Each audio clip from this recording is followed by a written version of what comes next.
Hello दोस्तों, आज मैं इस वीडियो में डिस्कस करने जा रहा हूँ स्विचिंग वोल्टेज रेगुलेटर्स के टाइप्स के बारे में कि ये कितने टाइप्स के होते हैं और ये क्या काम करते हैं, क्यों यूज करते हैं इनका, इन सब के बारे में डिटेल में डिस्कस करने वाला हूँ। तो अगर मैं सिंपल सी सर्किट की बात करता हूँ जो हमारे स्मार्टफोन में यूज किया जाता है, तो यहाँ पे उसका एक ब्लॉक डायग्राम है। तो इस ब्लॉक डायग्राम में आप देख सकते हो कि बहुत सारे डिफरेंट सेक्शंस है, राइट। यहाँ पे आप देख सकते हो पहला जो सेक्शन है पावर मैनेजमेंट का सेक्शन है। दूसरा सेक्शन आपको डिस्प्ले सेक्शन है, सेंसर सेक्शन है।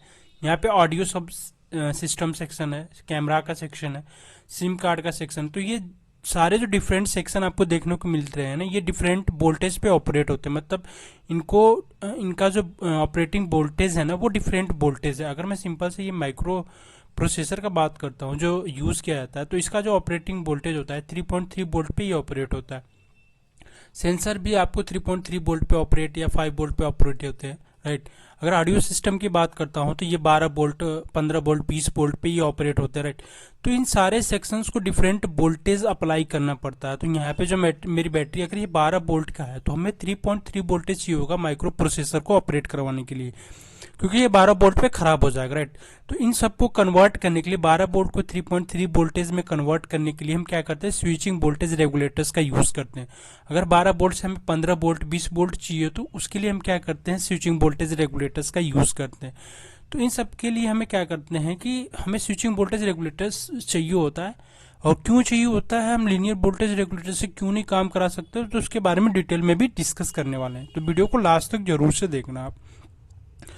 तो अगर मैं बात करता हूँ 12 वोल्ट से 3.3 वोल्ट कन्वर्ट करना, मतलब हम क्या कर रहे हैं कि डीसी वोल्टेज को डीसी वोल्टेज में कन्वर्ट कर रहे हैं, राइट। तो इसी को हम बोलते हैं डीसी टू डीसी कन्वर्टर्स। जितने भी स्विचिंग वोल्टेज रेगुलेटर्स हो गए, लीनियर वोल्टेज रेगुलेटर्स हो गए, ये बेसिकली क्या होते हैं, डीसी टू डीसी कन्वर्टर्स होते हैं, राइट। अब इनके दो टाइप्स होते हैं, स्विचिंग वोल्टेज रेगुलेटर होता है, एक लीनियर वोल्टेज रेगुलेटर होता है, राइट। अब जो लीनियर वोल्टेज रेगुलेटर होता है वो बेसिकली क्या करता है कि वोल्टेज को स्टेप डाउन करके देता है। अगर मैं सिंपल से 7805 सीरीज की बात करता हूँ तो ये क्या करेगा, ये 5 वोल्ट आपको आउटपुट पे देगा, राइट। तो इसी तरह क्या होता है कि ये वोल्टेज को डाउन करके देता है। अगर इनपुट पे आपने 10 वोल्ट अप्लाई कर दिया और आउटपुट पे 5 वोल्ट चाहिए, तो आप उस केस में क्या करते हो, लीनियर वोल्टेज रेगुलेटर का यूज कर सकते हो। मैंने इस लाइक वीडियोस में बता रखा है कि लीनियर वोल्टेज रेगुलेटर कैसे काम करते हो, तो वीडियो का लिंक डिस्क्रिप्शन में आप जाके जरूर से चेक कर लेना, राइट। अब मैं सिंपल सी बात करता हूँ, यहाँ पे देख सकते हो LM317। तो ये एक जो भी लीनियर वोल्टेज रेगुलेटर्स होते हैं वो एक वोल्टेज डिवाइडर सर्किट की तरह काम करते हैं, राइट। यहाँ पे देख सकते हो कि जो इसका आउटपुट वोल्टेज है ना, ये बेसिकली R2 पे डिपेंड कर रहा है। LM317 है, एक वोल्टेज रेगुलेटर ही है। तो यहाँ का जो आउटपुट है बेसिकली R2 पे डिपेंड कर रहा है। अगर R2 की वैल्यू आप चेंज करते हो तो आपको जो आउटपुट यहाँ पे मिलना चाहिए भी आउटपुट, वो आउटपुट आपको एडजस्ट कर सकते हो, राइट। ये एडजस्टेबल टर्मिनल होता है। तो ये बेसिकली क्या होता है कि एक वोल्टेज डिवाइडर सर्किट ही होता है, राइट। अब इसमें जो पावर लॉसेज वगैरह होते हैं, जो LM317 या लीनियर वोल्टेज रेगुलेटर्स होते हैं, पावर लॉसेज जो होता है ना, पी लॉसेज, ये बहुत ज़्यादा होता है। और इसकी इफिशियंसी आप ना, इसकी इफिशियंसी आपको अप्रोक्सीमेटली लाइक अगर मैं बात करता हूँ तो इफिशियंसी आपको 40 to 45% आपको देखने को मिलता है, राइट। इसकी इफिशियंसी ज़्यादा नहीं होती, पावर लॉसेस बहुत ज़्यादा होता है इस केस में लीनियर वोल्टेज रेगुलेटर्स का। इसलिए हम क्या करते हैं, लीनियर वोल्टेज रेगुलेटर को अवॉइड करते हैं, जहाँ पे हमें इफिशियंट सर्किट चाहिए होता है, जहाँ पे हमें पावर लॉस का बहुत ज़्यादा ध्यान देना पड़ता है। क्योंकि जो पावर लॉस होने की वजह से क्या होता है कि ये जो आईसी है ना, ये आईसी क्या होती है, हीट होने लगती है और गर्म होने की वजह से पावर लॉसेस ज़्यादा होने लगते हैं। इनमें बेसिकली 3 पिन होता है, एक तो इनपुट होता है, एक दूसरा ग्राउंड या एडजस्टेबल पिन होता है, एक आउटपुट पिन होता है। वही मैं दूसरे टाइप की बात करता हूँ, डीसी टू डीसी कन्वर्टर, वो होता है स्विचिंग। स्विचिंग में क्या होता है कि इसके 3 टाइप्स होते हैं। एक बक कन्वर्टर होता है जिसमें क्या होता है, वोल्टेज को हम स्टेप डाउन करते हैं। अगर 12 वोल्ट से आपको 5 वोल्ट चाहिए तो उस केस में क्या करते हैं, हम स्टेप डाउन यानी बक कन्वर्टर का यूज करते हैं। बूस्ट कन्वर्टर पर अगर मान लो 5 वोल्ट से आपको 12 वोल्ट चाहिए तो उस केस में क्या करते हैं, बूस्ट कन्वर्टर का यूज करते हैं। और बक बूस्ट में आप दोनों करवा सकते हो, मतलब लो वोल्टेज हाई वोल्टेज दोनों में यूज करते हैं बक बूस्ट कन्वर्टर का।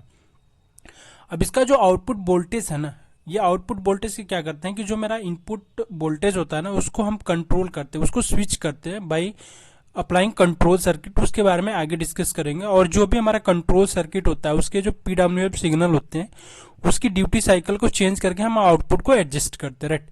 अब इसकी एफिशिएंसी की मैं बात करता हूँ तो इसकी एफिशिएंसी आपको अप्रोक्सीमेटली मैं बात करूँ तो 75 to 85% के बीच में आपको देखने को मिलती है। तो इसीलिए हम मोस्टली इसको प्रेफर करते हैं जब भी आप कोई एफिशिएंट सर्किट डिजाइन करते हो, एसएमपीएस वगैरह डिजाइन करते हो, तो हम बक बूस्ट स्विचिंग रेगुलेटर्स का हम यूज करते हैं, राइट।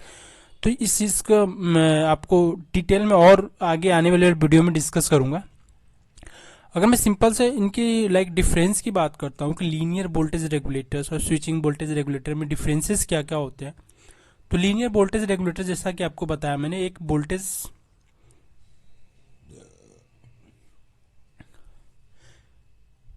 वोल्टेज डिवाइडर की तरह काम करता है, राइट। तो इसमें जो अगर एडवांटेज की बात करूं तो इसका जो सर्किट होता है काफ़ी सिंपल होता है और फिक्स टर्नल पार्ट्स आपको ऐड करने पड़ते हैं और नॉइज जो होता है वो कम होता है। अब नॉइज वहां पे ज़्यादा होता है जहां पे हमें स्विचिंग कराना पड़ता है, मतलब ऑन ऑफ आपको सर्किट को कराना पड़ता है, तो वहां पे नॉइज ज़्यादा होता है। तो इस केस में नॉइज कम होता है। अब मैं डिसएडवांटेज की बात करता हूँ, तो डिसएडवांटेज में सबसे मोस्ट इंपॉर्टेंट इसका डिसएडवांटेज बात करूँ तो इफिशियंसी है। इफिशियंसी काफ़ी लो देखने को मिलती है। और दूसरी बात, इसका जो पावर जो डिसिपेशन है वो काफ़ी ज़्यादा होता है, तो इसकी वजह से हीट जो होता है ना, वो हीट ज़्यादा जनरेट होता है, क्योंकि पावर अगर हम कैलकुलेट करते हो तो V multiply with I, current कितना फ्लो कर रहा है, तो वोल्टेज ड्रॉप इसके क्रॉस ज़्यादा हो जाता है, तो लॉसेस ज़्यादा देखने को मिलते हैं, राइट। इसलिए हम क्या करते हैं, हीट सिंक वगैरह का यूज़ करना पड़ जाता है जब आपको काफ़ी देर तक ऑपरेट करवाना पड़ता है हाई लोड पे, राइट। वही स्विचिंग रेगुलेटर्स की मैं बात करता हूँ एडवांटेज की, तो इसमें इफिशियंसी आपको बहुत ज़्यादा देखने को मिलती है, 80 to 85%।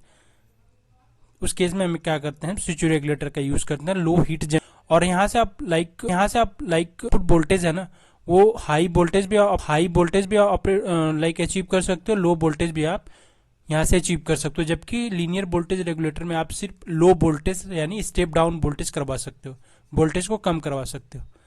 तो उस केस में यहाँ पे एक इसका एडवांटेज हो जाता है। अगर डिसएडवांटेज की बात करता हूँ तो एक्सटर्नल पार्ट्स आपको काफ़ी यूज़ करने पड़ जाते हैं, लाइक कैपेसिटर, इंडक्टर, डायोड। और इसमें जो होता है नॉइज जो है ना काफ़ी ज़्यादा होती है। नॉइज इसलिए ज़्यादा होता है क्योंकि यहाँ पे आप स्विचिंग कराते हो जब भी आप किसी सर्किट की, तो वहाँ पे नॉइज आपको ज़्यादा देखने को मिलता है, राइट। अब मैं सिंपल से इसके वर्किंग की बात करता हूँ कि ये कैसे काम करता है, जो भी हमारा स्विचिंग रेगुलेटर्स होते हैं।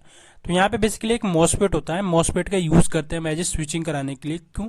क्योंकि इसकी जो स्विचिंग होती है मॉसफेट की, वो हमेशा मॉसफेट की स्विचिंग फास्ट होती है, तो स्विचिंग लॉसेस जो होता है ना वो कम होता है। स्विचिंग लॉसेस कम करने के लिए हम क्या करते हैं, मॉसफेट का यूज़ करते हैं। इसके ऊपर मैंने एक वीडियो डिटेल में बना रखा है, तो वीडियो को लिंक डिस्क्रिप्शन में है, अब जाके जरूर से चेक कर लेना, ठीक है। तो यहाँ पे जो भी इनपुट वोल्टेज आता है ना, यहाँ पे हम मॉसफेट को टर्न ऑन टर्न ऑफ कराते हैं by applying pulse on the gate terminal. तो गेट टर्मिनल पे पल्स अप्लाई करते हो तो मॉसफेट ऑन होगा, ठीक है। तो मॉसफेट ऑन होगा तो करंट फ्लो करेगा। तो इसके हिसाब से हम क्या करते हैं कि यहाँ का आउटपुट कंट्रोल करते हैं। आउटपुट कंट्रोल करने के लिए क्या करते हैं कि हम इस मॉसफेट को टर्न ऑन टर्न ऑफ कराते हैं बाय कंट्रोलिंग।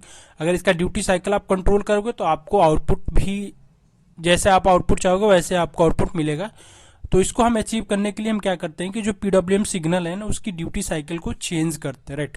और इंडक्टर यूज किया जाता है स्टोरिंग एलिमेंट, एनर्जी स्टोर करता है। फिर ये कैपेसिटर जो होता है ये एनर्जी प्रोवाइड करता है जब ऑफ मोड में होता है। इन सब के बारे में डिटेल में डिस्कस करेंगे आगे आने वाले कुछ वीडियो में, जिसमें मैं आपको buck converter, buck boost converter detail में एक्सप्लेन करूंगा और सिमुलेशन करके दिखाऊंगा, तो आपको बहुत अच्छी तरीके से समझ में आ जाएगा। तो इनके बेसिकली 3 टाइप्स होते हैं। एक तो होता है बक कन्वर्टर, ठीक है। तो बक कन्वर्टर में क्या होता है कि जो इनपुट वोल्टेज होता है ना हमेशा आउटपुट वोल्टेज से ज्यादा होता है, राइट। और बूस्ट कन्वर्टर में क्या होता है कि आउटपुट वोल्टेज हमेशा ज्यादा होता है इनपुट वोल्टेज से। वही बक बूस्ट में क्या होता है कि आपका इनपुट वोल्टेज ग्रेटर भी हो सकता है, लो भी हो सकता है as comparison to the output voltage. तो दोस्तों ये रहा टाइप्स के बारे में। आगे आने वाले वीडियोस में डिटेल में एक्सप्लेन करूंगा, तो वीडियो को आप लाइक जरूर से कर देना और चैनल को सब्सक्राइब जरूर कर देना, ताकि जो भी वीडियो मैं अपलोड करूं आपको लिंक आपको नोटिफिकेशन तुरंत मिल जाए। Thank you so much for watching this video.